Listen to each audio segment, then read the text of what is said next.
हम गंदम के इशू की बात कर रहे थे। पंजाब में किसानों का बहुत बड़ा मसला बना हुआ है। गवर्नमेंट के दिए हुए पैकेज से बिल्कुल मुतमईन नहीं है। हजारों तरह के सवालात वो उठा रहे हैं। गंदम की कीमत क्यों नहीं दी गई, फ्री मार्केट जो मैकेनिज्म है उसका उनको क्या फायदा होगा, इस सब के ऊपर सवालात हो रहे हैं। अभी शामी साहब, सलमा भट्ट साहबा हमसे बात कर रही थी, उन्होंने तो अपनी गवर्नमेंट का मौकिफ ऐसे पेश किया, मुझे तो लगा कि जो उन्होंने पैकेज दे दिया इससे बड़ी बात कोई हो नहीं सकती थी। आपको क्या समझ आई? देखिए, असल बात यह है कि एक तो जो छोटे किसान है ना जी, उनको तो इससे आगाही नहीं होगी, वो इससे इस्तेफादा नहीं कर सकेंगे, ये बात कही जा रही। दूसरा ये है कि जो किसान कह रहे हैं कि उनको गंदम 3500 रुपये में पड़ती है फी मन, और इसलिए उनको खसारा होगा। इनकी कैलकुलेशन और है। अब होना तो ये चाहिए था कि ये मिल बैठते सारे और कोई ऐसा जो जहाँ किसानों को बताने की ज़रूरत थी वो बताते, कैंपेन चलाते।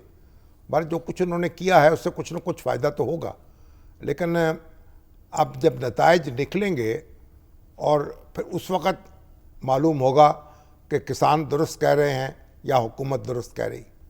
अब अगर किसानों को, छोटे किसान जो हैं वो रुल गए और उनको औने पौने अपनी फसल बेचनी पड़ी, तो जाहिर है कि आइंदा साल जो है वो गंदम जो है बोई भी कम जाएगी जी, और इसके नुकसानात भी होंगे। शामी हुकूमत की सपोर्ट जो है उसको भी, वो भी कम होगी दही इलाकों में। तो भला आप देखते हैं उनका तज्जिया दुरुस्त साबित होता है या जो किसान तंजीमें जो मंजर पेश कर रही हैं उसको भुगतना पड़ता है। शामी साहब, अगले साल की बोने की आप बात कर रहे हैं, लेकिन किसानों का तो यहाँ ये सूरत हाल होती है ना कि पहले वो अपनी फसल बेचेंगे, उससे कुछ मुनाफा हासिल करेंगे, तो अगला वो कुछ प्लान करेंगे। तो यहाँ तो कोई खरीदारी का कोई सीन नहीं है। कुछ तुम 4 महीने के लिए ऐसी फैसिलिटीज़ दे देंगी कि वो लोग होल्ड कर सकें, लेकिन छोटे किसान जो हैं वो तो होल्ड नहीं कर सकेंगे, वो तो औने पौने बेच देंगे। बिल्कुल शामी साहब, यही सवाल उठा रहे हैं ना किसान सारे कि स्टोरेज कैसे, जब किसान के पास फसल आती है तो पहले वो इंतजार कर रहा होता है। इसको अगर हम ब्रेक डाउन करें उसके अखराजात को,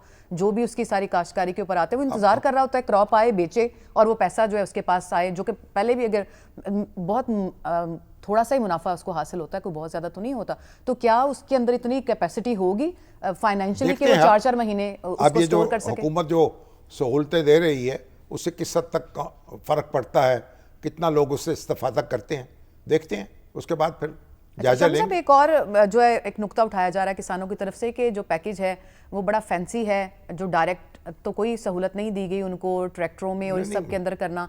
तो आप समझते हैं कि कोई ज़मीनी हकाइक के करीब, आपने यकीनन उसके सारे पॉइंट्स देखे होंगे ज़मीनी हकाइक? तो कहा है ना कि 4 महीने तक का जो इंटरेस्ट है, जो गंदम उठाई जाएगी और उनको हुकूमत जो अपने गोदाम देगी उनको वहाँ रोक रख सकेंगे। 4 महीने का इंटरेस्ट भी हुकूमत देगी, तो इससे कुछ ना कुछ फ़र्क तो पड़ना चाहिए। लेकिन अमली तौर पर हुकूमत की बात दुरुस्त साबित होती है या जो किसान तंजीमें हैं उनकी बात दुरुस्त साबित होती। इसके लिए आप ये देखेंगे, आप देखिए बड़ी दिलचस्प बात यह है कि सिंध में कोई, जब पंजाब में तो एक बड़ा एहतजाज हो रहा है जी, आवाज़ें उठ रही हैं, लेकिन सिंध में इस तरह से आवाज़ें नहीं उठी। क्या दही इलाके में दब जाती हैं उनकी आवाज़ें? इसकी क्या शामी साहब वजह हो सकती है, क्यों नहीं वहाँ से आवाज़? यही दही इलाके से ताल्लुक़ है, अर्बन सेंटर्स जो हैं वो तो उससे ताल्लुक़ नहीं रखते। तो काश्तकार जो है वो उस तरह मुनज़्ज़म नहीं है, जो कुछ भी है वहाँ से सबसे पहला एहतजाज तो वहाँ से आना चाहिए था ना। सही।